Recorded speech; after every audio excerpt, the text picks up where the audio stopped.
صلی اللہ رسول کریم اعوذ باللہ من الشیطان الرجیم بسم اللہ الرحمن الرحیم.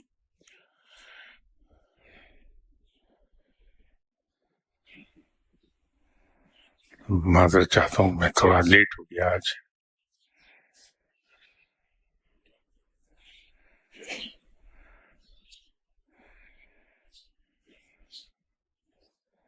اگر ہم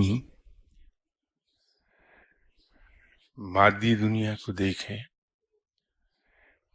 علمی دنیا کو دیکھیں یا روحانی دنیا کو،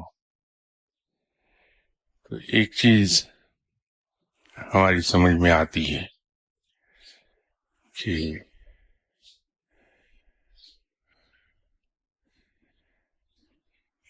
تحقیق اور جستجو کرنے والے لوگ رب تعالیٰ نے بہت کم تعداد میں پیدا کیے ہیں، جبکہ تقلید کرنے والے لوگوں کی اکثریت ہوتی ہے.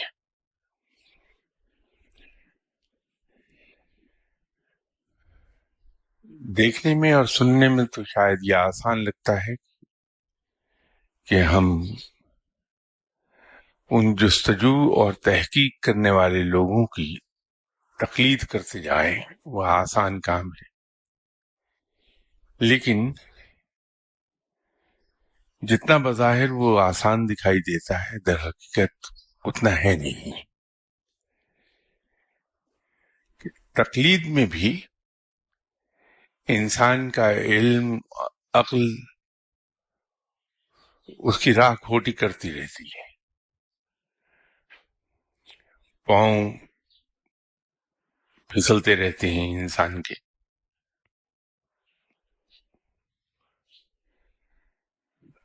در حقیقت وہ پاؤں پھسل نہیں رہے ہوتے، وہ انسان کے اپنے جو خیالات ہیں،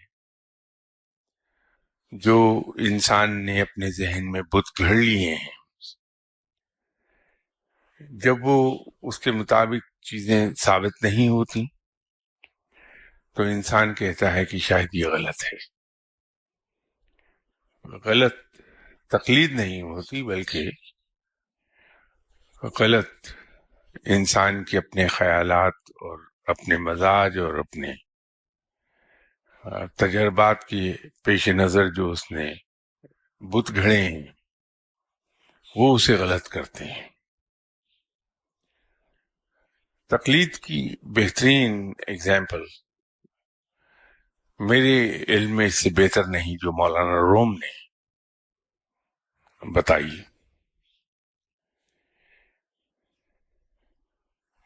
یہ بالکل ایسا ہے کہ دو آدمی ہیں، ان کو پیاس لگی ہے.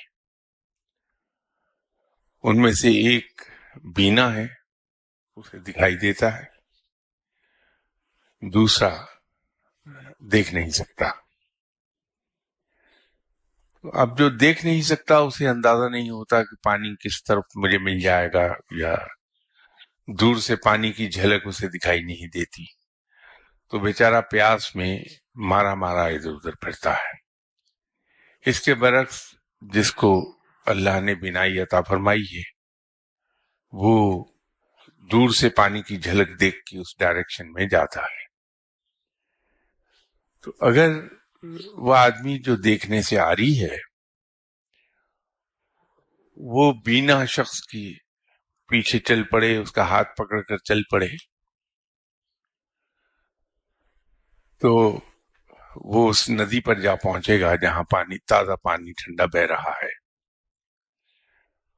اب وہ راستہ جو وہ کسی کا ہاتھ پکڑ کے طے کر رہا ہے، نابینا، اس کو پانی دکھائی نہیں دیتا، تو وہ بار بار کہتا ہے کہ ادھر پانی ہے بھی، یا تم ایسے لیے جا رہے ہو مجھے. بار بار ایک سوال پوچھتا ہے کہ پانی ابھی کتنی دور ہے. تو جس کو اللہ نے بینائی عطا فرمائی ہے، جو دیکھ سکتا ہے، وہ اسے تسلی دیتا ہے کہ زیادہ دور نہیں، وہ سامنے دکھائی دے رہا ہے، تم میرے ساتھ چلے آؤ. تو باوجود اس تسلی کے اس نہ دیکھنے والے آدمی کے سوالات جاری رہتے ہیں، حتیٰ کہ ندی پہ جا پہنچتا ہے. تو ندی پر پہنچ جانے کے باوجود اس کو پانی دکھائی نہیں دیتا. اور وہ پھر بھی اس دیکھنے والے سے سوال کرتا ہے پانی کہاں ہے، اور دیکھنے والا جس کو اللہ نے جس کی بنائی رکھی ہے بھی، وہ اسے تسلی دیتا ہے کہ پانی کے بالکل کنارے پر کھڑے ہو، جھک کر پانی کا برتن بھر لو اس سے۔ تو جب تک وہ اپنا ڈول پانی میں ڈالتا ہے اس وقت تک نابینا شخص کو پتہ نہیں چلتا کہ میں پانی تک پہنچ گیا۔ البتہ جب وہ ڈول اس میں ڈال کے اس ڈول پانی کو بھر کے باہر نکال لیتا ہے تو اس کے وزن سے اور اس کے گیلے ہو جانے سے اس کو اندازہ ہوتا ہے کہ یس میں نے پانی بھر لیا۔ تو تقلید کی یہ مثال میرے نظر میں بے مثال ہے۔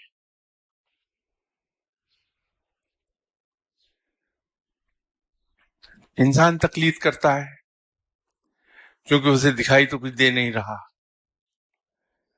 تو شکوک اس کے ذہن میں بار بار سر اٹھاتی۔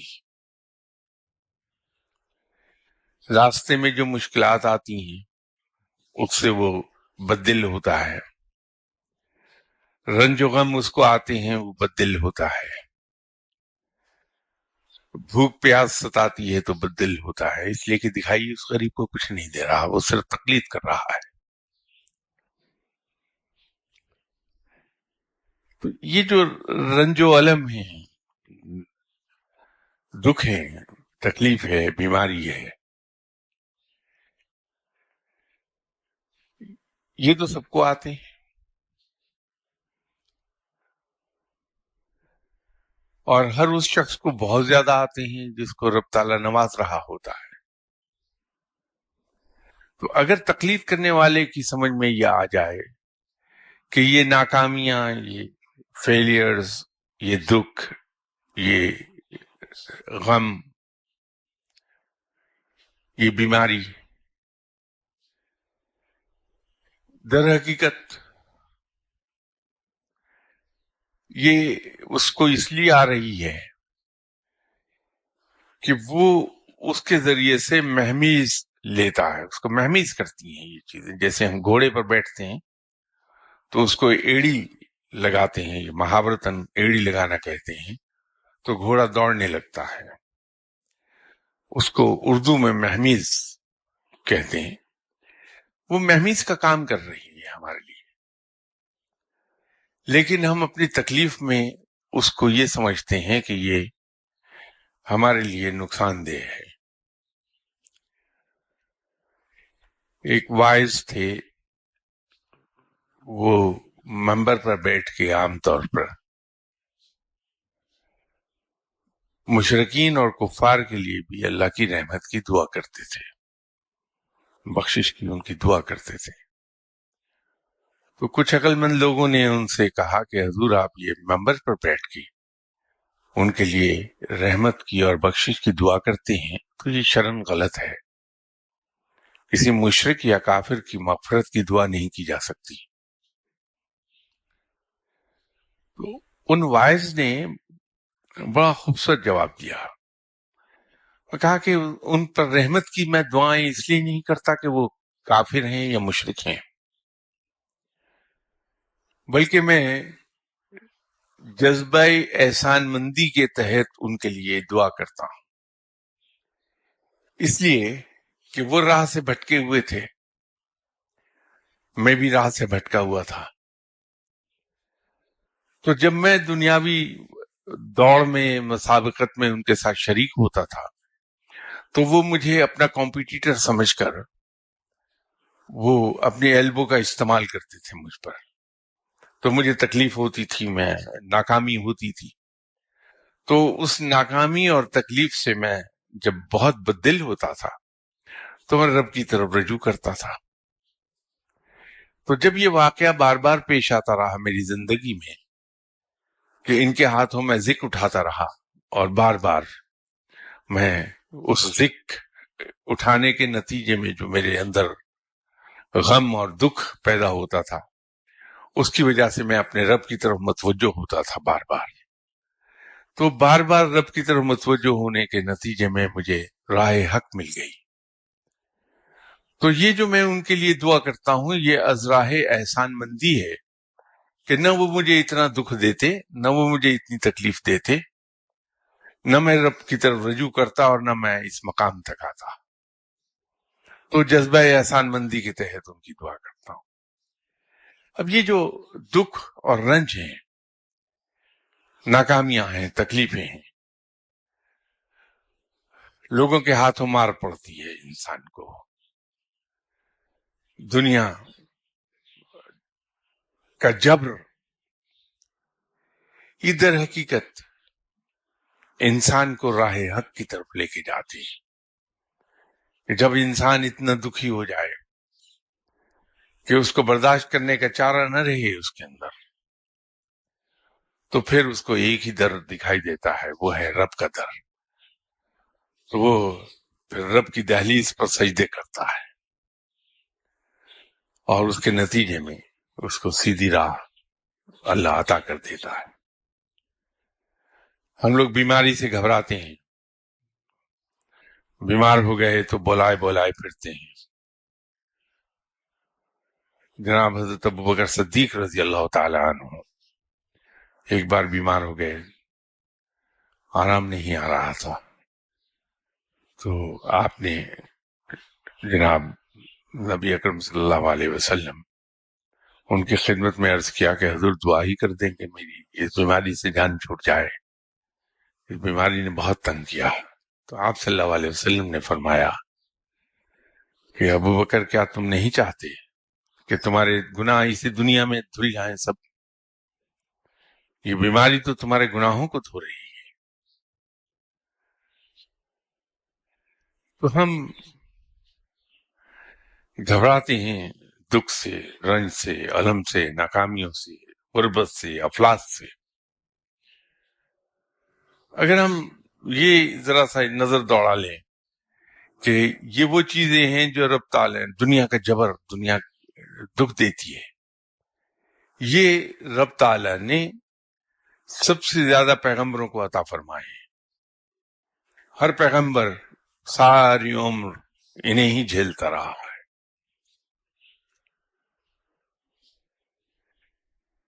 یہ ہمیں سیدھی راہ پہ رکھتے ہیں.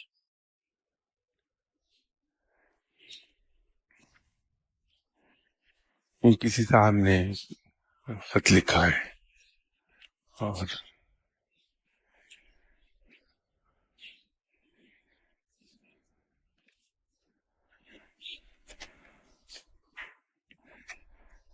اس میں کچھ میری کہی ہوئی باتوں کے نتیجے میں کچھ سوال ان کے دل میں پیدا ہوئے ہیں، اس کا جواب انہوں نے مانگا ہے.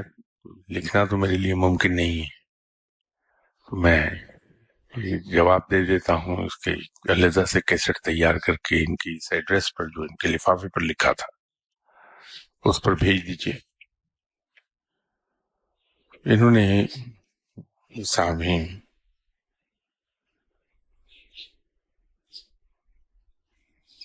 راول پنڈی سے کوئی مرزا صاحب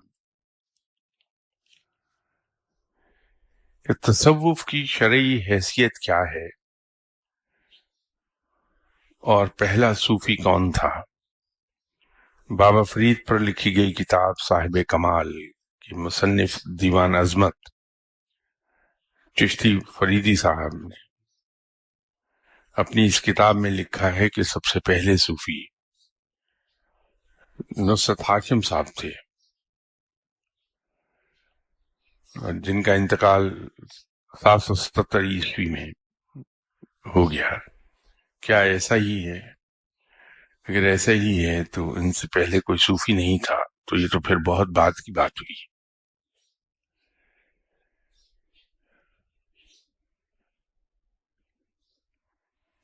صوفی ہر دور میں رہے ہیں، ہر الہامی مذہب میں ہیں. یہ اصطلاحات در حقیقت ہم نے بعد میں بنا لی. صحابہ کا مقام اولیاء کرام سے کہیں بلند تھا.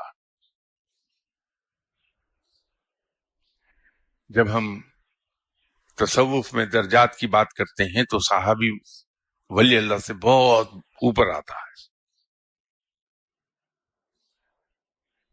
ان کے ولی اللہ ہونے میں کوئی شک نہیں، صحابیوں کے، ان کے صوفی ہونے میں کوئی شک نہیں۔ پھر ایک بڑی دلیل اصحاب کہف کی ہے، اصحاب صفا کی ہے۔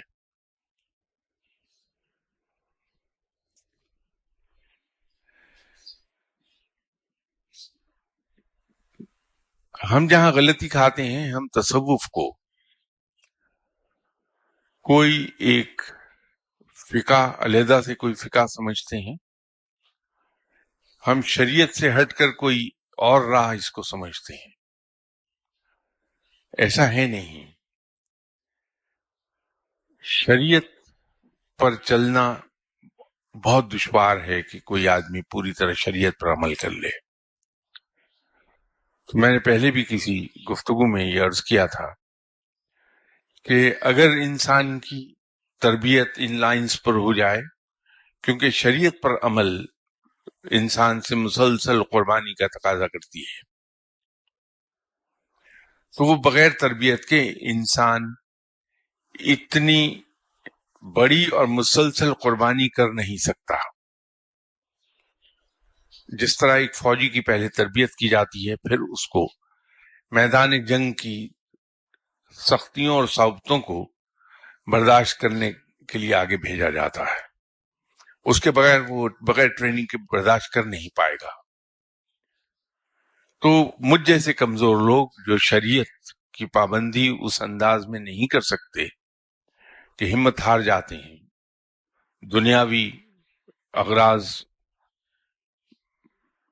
راستہ کاٹ جاتی ہے، شیطان کے بہکاوے میں آتے ہیں، نفس امارہ کے تقاضے پورے کرنے میں لگ جاتے ہیں اور شریعت سے ہٹتے چلے جاتے ہیں، ایسے لوگوں کی تربیت ان لائنز پر کی جاتی ہے کہ وہ رب تعالیٰ کی محبت میں مبتلا ہو جائے، اور رب کی محبت میں، اس کے عشق میں مبتلا ہونے کے بعد اس کے لیے انتہائی آسان ہے کہ وہ شریعت پر عمل کر لے۔ ہم نے اس کو تصوف کا نام دے دیا، اور ہمارا مخصوص معاشرتی بیک گراؤنڈ کی وجہ سے اس راہ میں بہت سی کنٹیمنیشنز شامل ہو گئی۔ ان کنٹیمنیشنز نے اس کو ایک عجیب چیز بنا کے رکھ دیا۔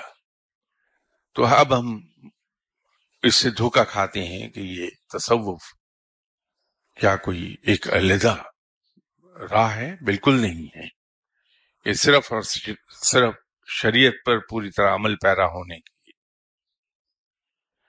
کی تربیت کی بات ہے اور کچھ نہیں۔ اس لیے اس کی شرعی حیثیت یا پہلا صوفی کیا تھا، وہ امیٹیریل ہے۔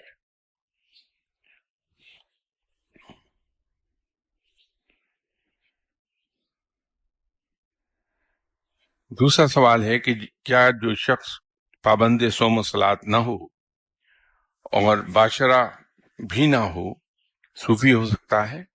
بالکل نہیں۔ کسی شخص کے ولی اللہ ہونے کے لیے ضروری ہے کہ وہ شریعت اور سنت کا سختی سے پابندی وہ کرتا ہو۔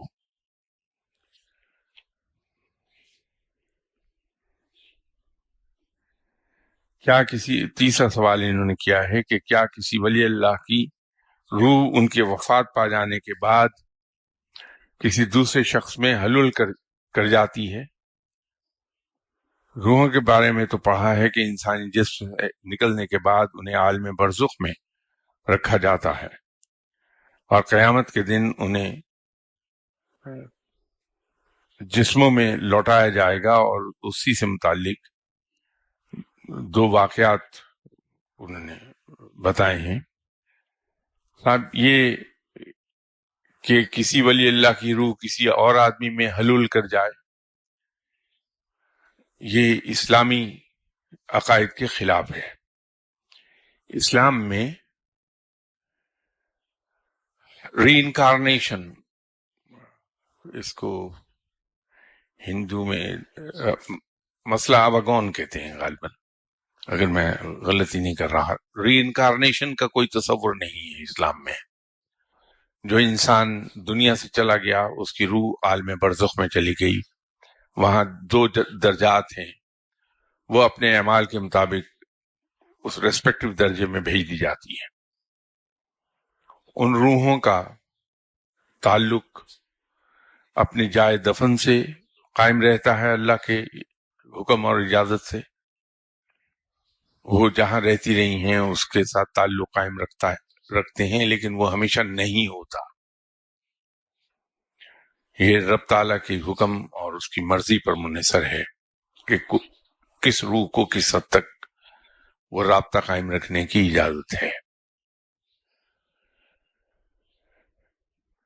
یہ جو بابا سید تاج الدین اولیاء کا حوالہ انہوں نے دیا ہے کہ میں نے کسی ایک جگہ بابا سید تاج الدین اولیاء کا حوالہ دیا، انہیں شکوہ یہ ہے کہ وہ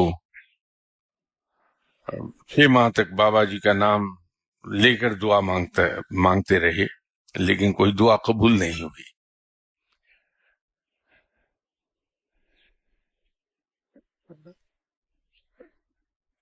میں اس سلسلے میں مرزا صاحب یہ عرض کرنا چاہوں گا کہ رب اپنی مرضی کا خود مالک ہے. کسی شخص میں خواہ وہ کسی مقام پر فائز ہو، پیغمبر ہی کیوں نہ ہو، وہ رب تعالیٰ کو مجبور نہیں کر سکتا کچھ بات ماننے پر. اللہ تعالیٰ کی اپنی مصلحتیں ہیں. اللہ تعالیٰ اس کائنات کو چلاتا ہے اور بہت ہی ڈیلیکیٹ بیلنس پر قائم کیے ہوئے ہے اس کائنات کو. جو چیزیں گریٹر پلانز میں کہیں فٹ نہیں ہوتی فوری طور پر، رب تعالیٰ ان دعاؤں کو قبول تو فرما لیتا ہے، لیکن اس کو پوری دیر میں کرتا ہے. جب اس کا وقت آتا ہے وہ پوری ہو جاتی ہے. اسی لیے ہم نے اپنی زندگی میں بارہا یہ ایکسپیرینس کیا ہوگا کہ ہم نے آج ایک دعا مانگی، دل کو تسکین ہو گئی، تسلی ہو گئی، میری دعا سن لی گئی، لیکن وہ پوری نہیں ہوئی. بعض اوقات وہ مہینے میں ہو گئی پوری، بعض اوقات سال، اور بعض اوقات کئی سال کے بعد، جبکہ ہم نے وہ دعا مانگنی چھوڑ دی تھی، وہ دعا پوری ہو گئی. تو یہ رب کا اپنا نظام ہے. بابا سید تاج الدین اولیاء اس میں شک نہیں، بڑے پائے کے بزرگ ہیں، بہت بڑے ولی اللہ گزرے ہیں اپنے وقت میں، لیکن اپنے تمام تر بلندی اور مقام کے باوجود ان میں یہ ہمت نہیں ہے کہ رب کو کوئی اپنی بات منوا لے. وہ رب کو مجبور نہیں کر سکتے. ایک بات. دوسری بات یہ ہے کہ یہ جو آپ بابا جی کا نام لے کر دعا مانگتے ہیں، میں اس سلسلے میں ایک بڑا مؤدبانہ اور عاجزانہ آپ سے عرض کرنا چاہتا ہوں کہ رب سے دعا مانگیے، اسے اس کی رحمت کا واسطہ دے کر. رب تعالیٰ سے دعا مانگیے اس کو اس کے محبوب صلی اللہ علیہ وسلم کا واسطہ دے کر. رب تعالیٰ سے دعا مانگیے آپ صلی اللہ علیہ وسلم کے بعد اس کے مقربین کا واسطہ دے کر، نام لے کر نہیں، واسطہ دے کر. اللہ بڑا مہربان ہے، وہ دعائیں سن لیتا ہے، لیکن کسی کا نام لے کر دعا نہ مانگیے. آپ رب سے دعا مانگیے اور اس کا واسطہ دیجیے اسے، اس کی رحمت کا، اس کے قدرت والا ہونے کا، اس کے محبوب صلی اللہ علیہ وسلم کا، اس کے نیک بندوں کا.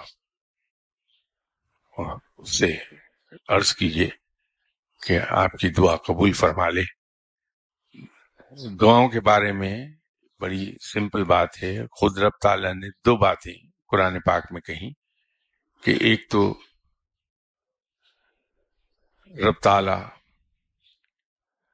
دعائیں سنتا ہے، دوسرا دعائیں قبول فرماتا ہے.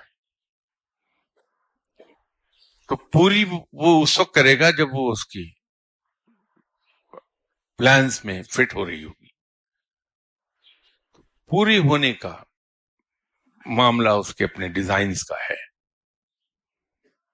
اور بعض اوقات کچھ دعائیں ہمارے فائدے میں نہیں ہوتی. ہماری عقل تو ہمیں راہ دکھا رہی ہوتی کہ یہی دعا صحیح، یہ دعا مانگو، لیکن وہ دعا ہمارے حق میں نہیں ہوتی. رب تعالیٰ چونکہ بہت مہربان ہے، وہ ہمیں مشکل میں نہیں ڈالنا چاہتا، تو ایسی دعائیں وہ قبول نہیں فرماتا، پوری نہیں کرتا، بلکہ اس کے عوض یا تو کچھ اور دعائیں پوری کر دیتا ہے ہماری، یا ہمارے گناہوں میں کمی کر دیتا ہے. تو دعا رنگ ہر حال میں لاتی ہے. تو یہ کہنا کہ صاحب میں نے 6 مہینے تک دعا مانگی، اللہ تعالیٰ نے اسے قبول نہیں کیا، یہ کچھ زیادہ مناسب نہیں ہے. جب ہمیں یہ چیز زیادہ ستانے لگے کہ ہم اتنے عرصے سے رب تعالیٰ سے یہ چیز مانگ رہے ہیں اور وہ عطا نہیں ہو رہی، تو ہم یہ یاد کر لیں کہ بن مانگے ہمیں رب کتنی نعمتیں عطا فرماتا رہتا ہے. ہمارے بغیر ریکویسٹ کیے ہمارے کتنے کام از خود وہ کر دیتا ہے. تو اگر لاتعداد کام ہمارے ہو رہے ہیں بغیر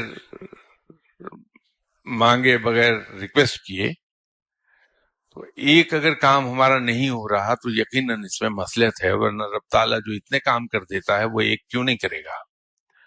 تو اس مصلحت کو ہم چیلنج نہ کریں، اس کو اس کی مصلحت سمجھ کے ہنسی خوشی قبول کر لیں. امید ہے کہ اس کے نتیجے میں ہمارے لیے آسانیاں پیدا ہو جائیں گی.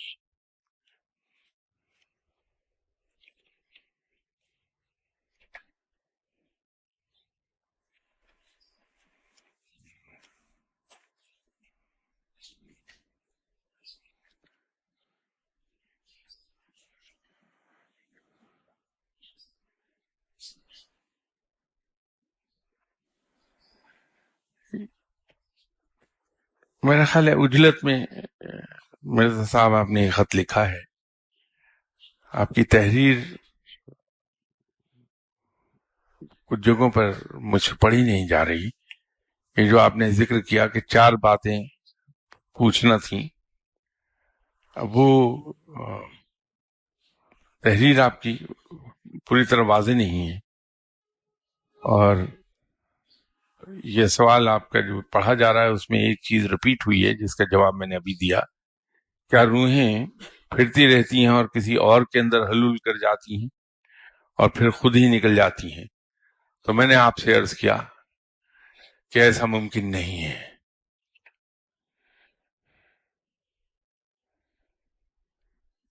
آپ نے خود ہی اپنے سوال کا جواب دے دیا کہ روحوں کا آنا جانا تو عقیدہ آواگون سے مماثلت رکھتا ہے اور یہ ہندو عقیدہ ہے. تو میں نے آپ سے عرض کر دیا کہ اسلام میں ری انکارنیشن یا آواگون کا کوئی کنسپٹ نہیں. میں نے ابھی عرض کیا ہے. آخر میں انہوں نے لکھا ہے کہ شاہ صاحب اگر میری تقریر میں آپ کو کوئی ناگواری محسوس ہوئی ہو تو معافی چاہتا ہوں. اب میں اتنا چھوٹا انسان ہوں، اتنا کمتر انسان ہوں کہ اللہ کے کسی بندے کی کوئی بات کبھی بری نہیں لگتی. ہر انسان کو حق ہے کہ جو جی چاہے وہ مجھے کہہ دے. نہ تو کبھی بری لگتی ہے، نہ کبھی ناراضگی پیدا ہوتی کسی سے میری. تو آپ اس کی فکر نہ کیجیے، دل کھول کر جب بھی آپ کچھ کہنا چاہیں کہہ دیجیے. میرے دعا کے معاملات یہاں جہاں سے بلاک تک محدود ہیں. جہاں میری رہائش ہے وہاں میری فیملی لائف ہے یا روزگار کے معاملات ہیں. تو ہفتے میں 3 دن میں مختص کیے ہوئے ہوں خلق خدا کے لیے. باقی 4 دن میرے روزگار کے معاملات ہیں، میری فیملی ہے، اس کے لیے میں اللہ کو جواب دے ہوں. لاسٹ سنڈے میں نے یہی عرض کی تھی کہ جو ہم پر چیزیں فرض ہیں اس کی جواب دہی ہماری ہوگی، ہمیں جواب دینا ہے اللہ کو دنیا میں بھی اور آخرت میں بھی، کہ ہم اپنے وہ فرائض پورے کیوں نہیں کر پائے۔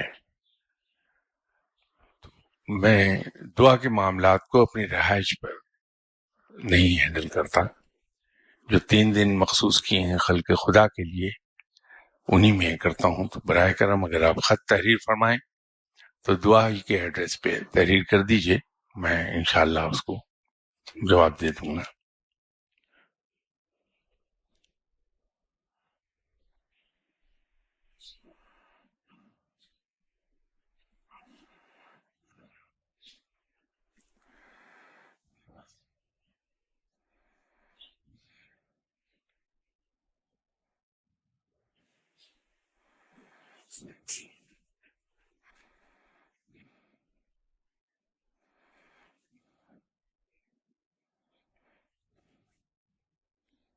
میری سامنے پھر میری حرکات پہ اور گفتگو پہ اعتراض فرمایا۔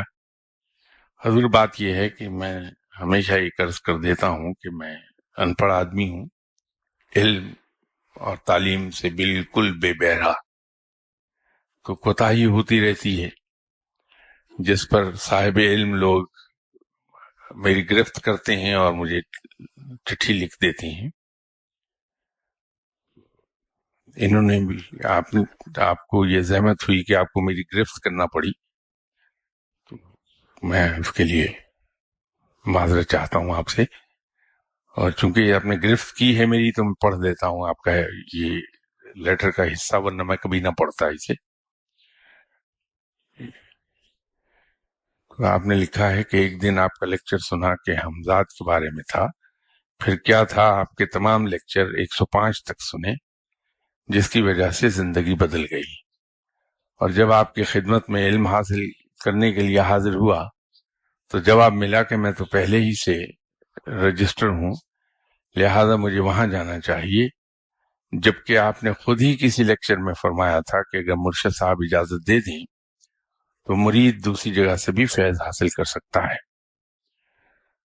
اب انہوں نے واضح کر دیا کہ اپنے مرشد صاحب کے بارے میں کہ جناب مرشد صاحب مجھے اجازت دے چکے ہیں۔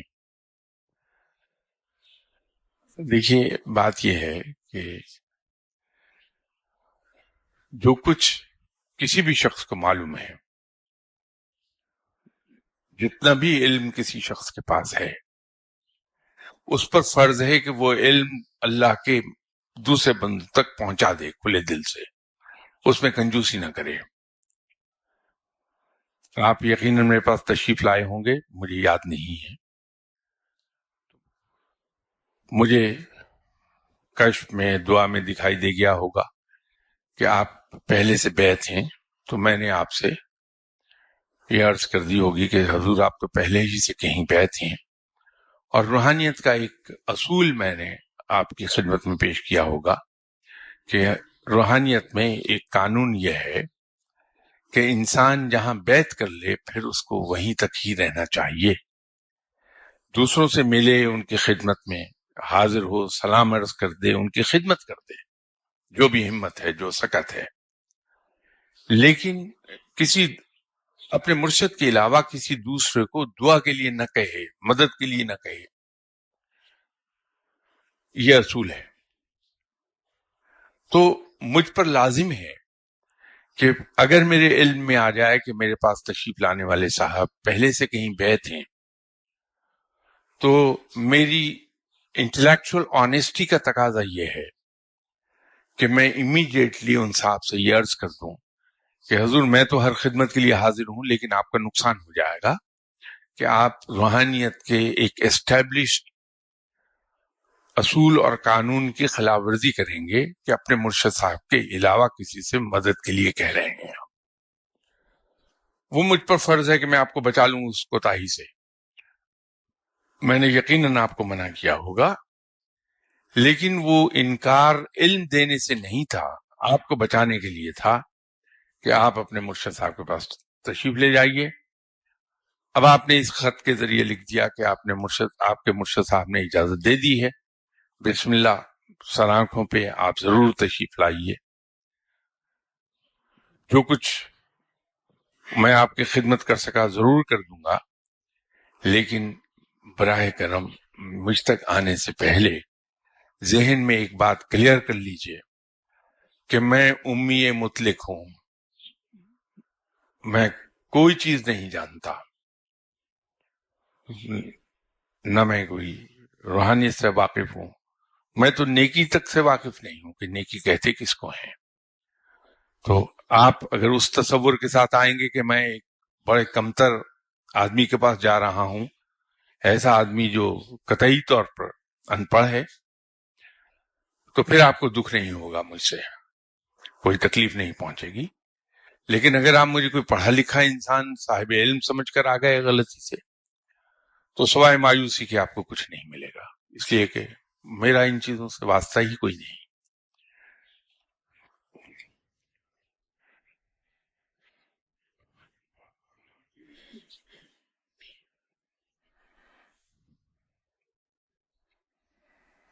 انہوں نے مزید فرمایا ہے کہ میرے قبلہ مرشد صاحب ڈیرہ اسماعیل خان سدرہ شریف میں رہائش پذیر ہیں، جبکہ میں لاہور کا رہائشی، اپنی تنخواہ لکھی ہے وہ نہیں میں پڑھوں گا، گزر بسر یہ بھی اس کو نہیں میں بیان کرتا۔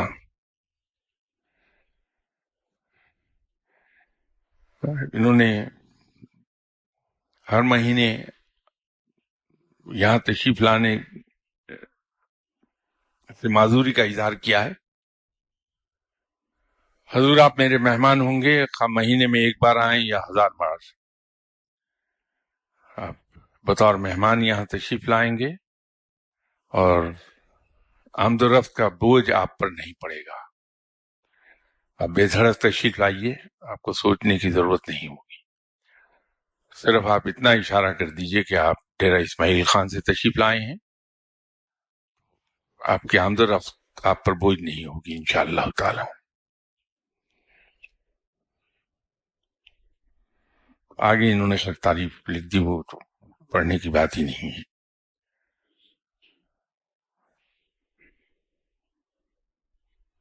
اپنے مرشد صاحب کے بارے میں لکھا، وہ ضرور میں پڑھ دوں گا کہ حضرت صاحب کے پاس کمال کی دنیا ہے، بے انتہا مرید ہیں، دل کی بات کہنا تو درقرار، ہاتھ ملانا دشوار ہوتا ہے۔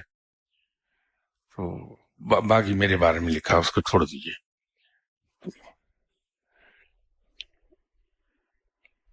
جناب قادری صاحب، بات یہ ہے، ایک اور غلطی کر رہے ہیں، اپنے مرشد پر کبھی انگلی نہ اٹھائیے، یہ اپنی تباہی کو آواز دینے کی بات ہوتی ہے کہ علمی طور پر انسان تباہ ہو جائے۔ آپ کو سجدہ شکر بجا لانا چاہیے، رب تعالیٰ کا شکر ادا کرنا چاہیے کہ اللہ نے آپ کو ایسے مرشد دیے ہیں جو صاحب علم ہیں اور ان کے بے انتہا مرید ہیں۔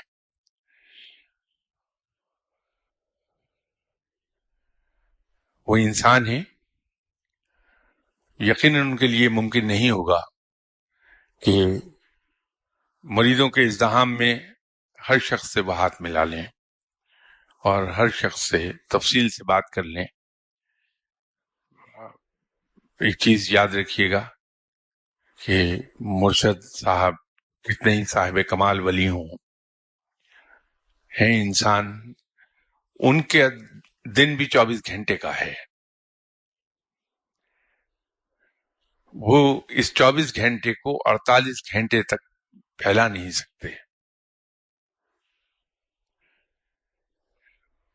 بحیثیت انسان ان کے بہت سے بشری تقاضے ہیں،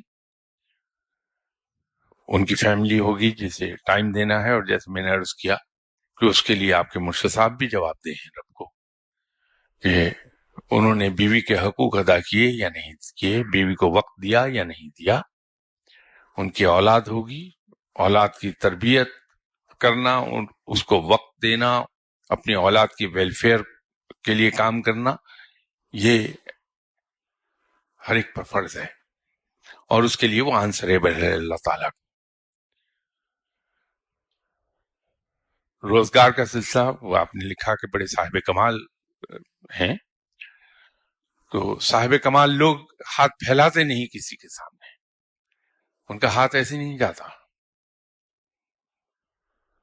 یقیناً اپنے روزگار کے لیے انہیں تگودو کرنی پڑتی ہوگی، اس کے لیے وقت چاہیے، تو اس کے باوجود وہ اپنے عقیدت مندوں کے لیے وقت نکالتے ہیں. تو اپنے اندر شکر گزاری کے جذبات پیدا کیجیے اپنے مرشد صاحب کے لیے کہ وہ قربانی دے رہے ہیں اپنے اس وقت کی جس میں وہ آرام کر سکتے ہیں، جس میں وہ سو سکتے ہیں، لیکن وہ خلق خدا کے لیے دے رہے ہیں ٹائم. اعتراض نہ کیجیے ان پر، یا آپ کو علمی طور پر برباد کر دے گی یہ چیز.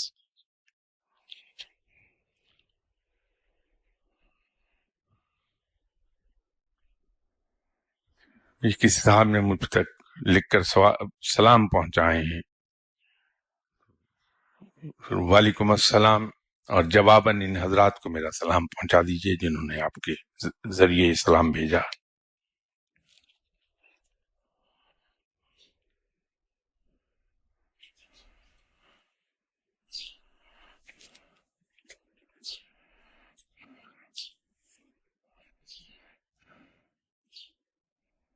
یہ کسی صاحب نے اپنا ایک خواب بیان کیا، اس میں خواب آپ کا بڑا مبارک ہے. البتہ میرے لیے ایک پریشانی کی بات ہے کہ یہ جو آپ نے خواب کا یہ حصہ بتایا، میں فکر مند ہو گیا ہوں اپنی ٹانگوں کی خیریت کے بارے میں، کہ اس کے بعد میں آپ کی گود میں بیٹھ کر بہت روتا ہوں. صاحب اگر میری گود میں بیٹھ گئے میری ہڈیوں کا کیا بنے گا؟ تو بہرحال یہ خواب بڑا مبارک ہے. اللہ تعالیٰ آپ علم میں برکت فرمائے، اور اللہ تعالیٰ آپ کے رزق میں برکت فرمائے. یہ خواب آپ کا انہی دو باتوں کی طرح اشارہ کر رہا ہے، کیونکہ یہ خواب میرے حوالے سے آپ نے دیکھا، میں اس لیے اس کو پڑھ نہیں رہا. اگر بری بات ہوتی تو میں ضرور پڑھ دیتا.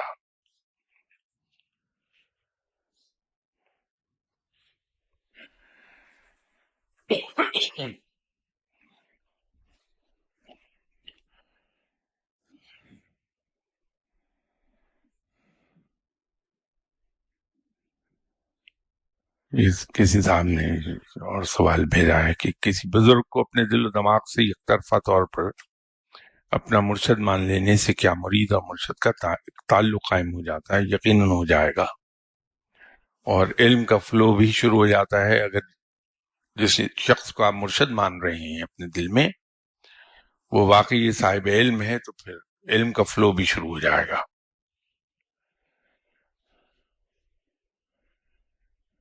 دوسرا سوال لکھا ہے کہ کیا تمام نفلی عبادات مرشد سے ملاقات کے بعد چھوڑ دینی چاہیے؟ نہیں، عبادات کسی قیمت پر نہیں چھوڑنی چاہیے، بلکہ مرشد تو آپ کو گائیڈ کریں گے آپ کے کہ کیا کیا فرض عبادات تو بہرحال آپ کو کرنا ہی کرنا ہے، ہر آدمی کو کرنی ہے. وہ تو نماز تو آپ صلی اللہ علیہ وسلم کو معاف نہیں ہوئی، تو ولی اللہ کوئی کیا بیچتا ہے بیچارہ. نفلی عبادات میں وہ آپ کو چینلائز کر دے گا کہ کیا آپ نفلی عبادات کریں اور کیا نہ کریں. وہ آپ کی روح کی کیفیت کو سامنے رکھ کے چینلائز کر دے گا. اسے نفلی عبادات کی جانی چاہیے اگر انسان کے پاس وقت ہے. البتہ ایک اصول بنیادی یاد رکھیے کہ ہم نفل کے لیے فرض کو نہیں چھوڑ سکتے. فرض سب چیزوں پر مقدم ہے، یہ احتیاط کر لیجئے کہ ایسا نہ ہو کہ نفل کے قصے میں ہمارے فرض جاتے رہیں.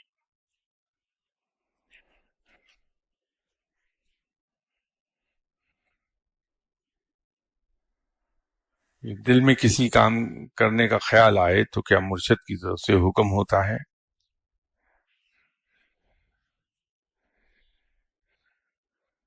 آپ اس قصے میں کبھی نہ پڑھیے کہ مرشد کی طرف سے حکم ہے کہ نہیں ہے. جو کچھ کرنے کے لیے دل میں خیال آئے صرف یہ دیکھ لیجئے کہ یہ کام شریعت اور سنت کے مطابق ہے، کتاب اور سنت کے مطابق ہے یا نہیں؟ اگر مطابق ہے کتاب اور سنت کے، ضرور کر لیجئے، ورنہ اس خیال کو جھٹک دیجئے، آپ کو مرشد ناراض نہیں ہوں گے۔ آگے انہوں نے بہت ہی مختصر ایک چیز لکھ دی، وہ میری سمجھ میں نہیں آئی۔ نیکسٹ سنڈے اگر ڈیٹیل لکھ دیں گے، تھوڑا سا ایلیبریٹ کر دیجئے تو میں اس کا جواب دینے کی کوشش کروں گا۔ انہوں نے لکھا ہے سوال نمبر 1، سید ارشد فرید حسنو، اب اس کے بعد کچھ نہیں ہے۔ سوال نمبر 2 اور 3، عرش بری تمنا۔ اب یہ سوال اس سے میں سمجھ نہیں پایا آپ کیا کہہ رہے ہیں۔ نیکسٹ سنڈے تھوڑا سا لکھ دیجئے کہ اس سے مراد آپ کی کیا ہے، آپ کیا چاہ رہے ہیں کہ سید ارشد فرید حسن صاحب کا تعارف کراؤں، ان کے بارے میں کچھ عرض کروں، یا کچھ اور ہے مطلب آپ کا؟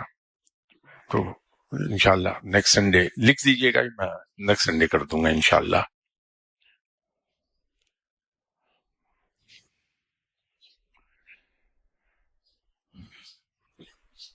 ایک صاحب میں قرآن پاک میں جو فرمایا گیا ہے کہ کوئی بوجھ اٹھانے والا کسی دوسرے کا بوجھ نہیں اٹھائے گا،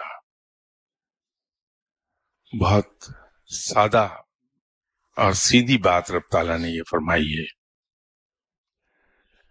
اپنے اعمال کے لیے ہر شخص خود ذمہ دار ہے، اور یہ جو ہمیں مختلف روایات اور حقایات پڑھ پڑھ کے ہمارے دماغ میں ایک سوال اٹھتا ہے، یا ایک یقین پیدا ہو گیا ہے کہ ہمارے مرشد ہمیں بچا کے لے جائیں گے گناہوں کے باوجود،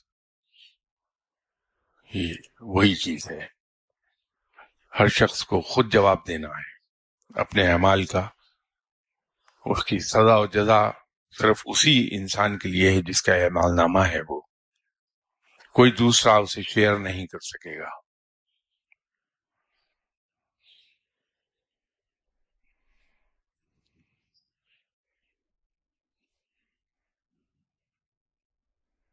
یہ ایک اور سوال کسی نے لکھا ہے، بہت ہی برننگ ایشو۔ ہمارے ارد گرد لوگ دوسروں کا حق مار کر سفارش، خوشامد اور دھوکے سے آگے نکل جاتے ہیں۔ جو یہ سب نہیں کرتا، اللہ کے ڈر سے وہ اس جگہ تک نہیں پہنچتا۔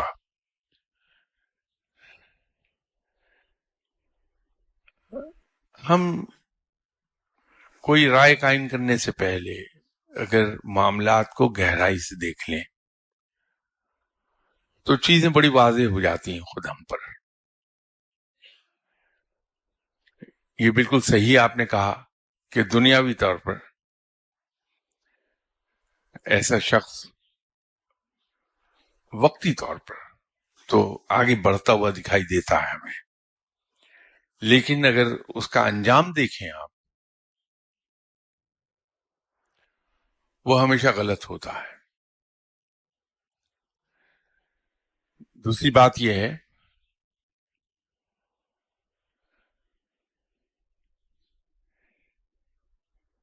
اہم کیا چیز ہے، یہ بہت امپورٹنٹ بات ہے۔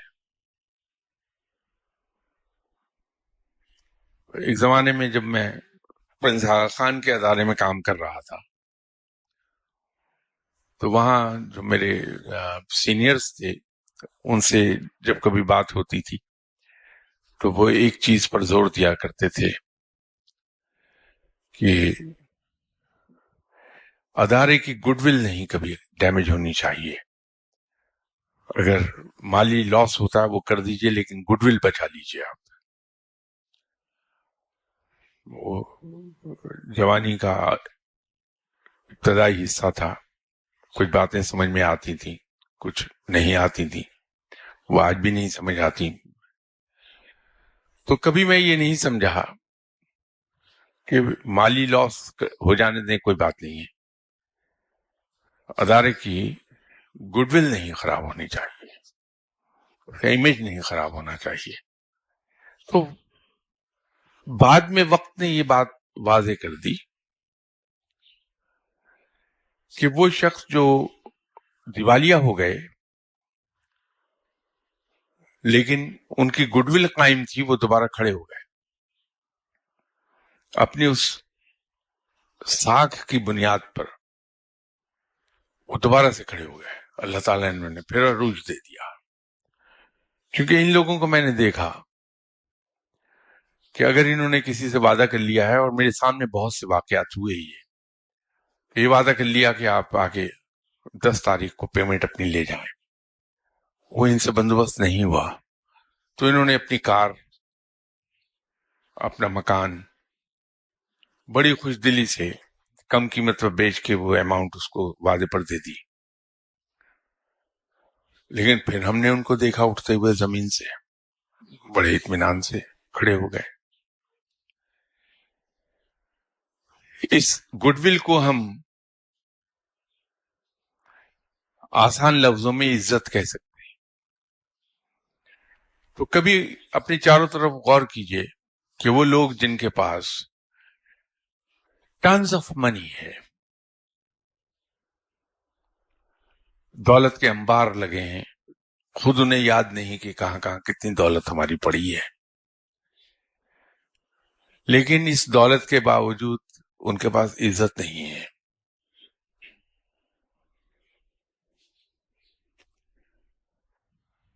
ہم الحمدللہ ایک جمہوری دور میں رہ رہے ہیں، تو یہ مثالیں جمہوریت کی برکت کے نتیجے میں ہمارے چاروں طرف پھیلی دکھائی دیں گی کہ دولت بے پناہ ہے لوگوں کے پاس، لیکن عزت نہیں ہے.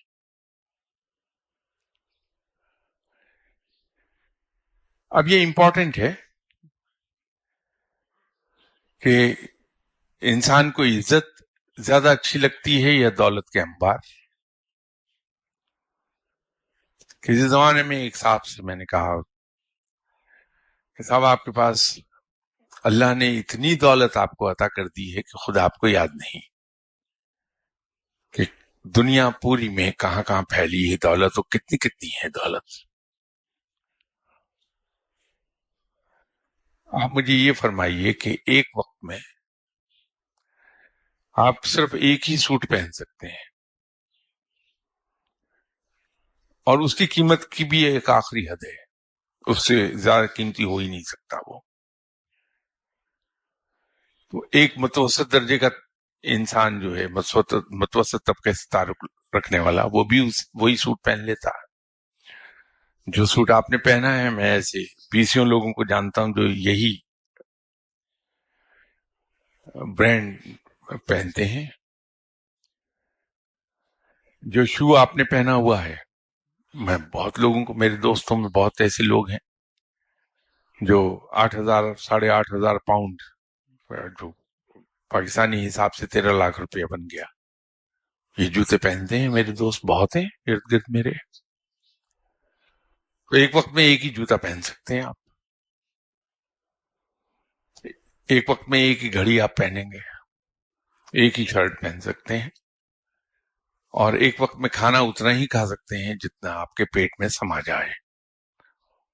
زیادہ سے زیادہ تندور کی ایک روٹی بس، اور کیا کھائیں گے آپ؟ تو جو کچھ آپ کی خوراک کی ٹوٹل قیمت ہے، وہ ایک وقت میں بمشکل 500 روپیہ بنے گی. اس سے زیادہ ہو ہی نہیں سکتی کسی طرح بھی. ایک وقت میں آپ زیادہ 6 لاکھ روپے کا سوٹ پہن لیں گے، اس سے زیادہ قیمتی سوٹ میرے علم میں نہیں کہیں. جوتا آپ 8,500 پاؤنڈ کا پہن لیں گے. باقی سب تو بیکار ہے دولت. ایک وقت میں ایک کار میں بیٹھ سکتے ہیں آپ، ایک وقت میں 4 کاروں میں تو بیٹھ ہی نہیں سکتے. دنیا کی مہنگی ترین گاڑی لے آئیے آپ، ایک ہوگی ایک وقت میں. تو پھر یہ سب کیوں؟ تو سوال یہ ہے کہ جو شخص ایلبو استعمال کرتا ہے، جیسے آپ نے مینشن کیا، فارج، خوشامد، دھوکہ، یا ایلبو استعمال کرنا کہلاتی ہے یہ چیز. کوہنی کے زور پہ آگے بڑھتے ہیں آپ. کس لیے؟ البتہ یہ ڈپینڈ کرتا ہے کہ ہمارے نزدیک اہم کیا ہے،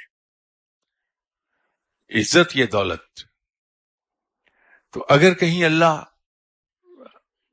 ہمیں عقل عطا فرما دے، سمجھ عطا فرما دے، صحیح اور غلط کی تمیز عطا فرما دے، تو پھر ہر سمجھدار انسان عزت کے لیے آپٹ کرے گا کہ عزت مل جائے.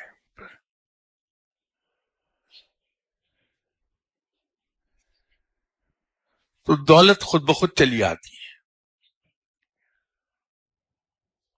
لیکن دولت ملنے سے عزت خود بخود کبھی نہیں آتی، عزت سے آ جائے گی. تو ایسے لوگ جو ایلبو کا استعمال کرتے ہیں، کوہنی کا استعمال کرتے ہیں آگے بڑھنے کے لیے، ان کو عزت نہیں ملتی ہے. عزت انہی لوگوں کو ملتی ہے جو اللہ کی بتائی ہوئی راستے پر، سیدھے راستے پر چلتے ہیں، اور بالآخر دولت بھی انہی کا مقدر ہو جاتی ہے.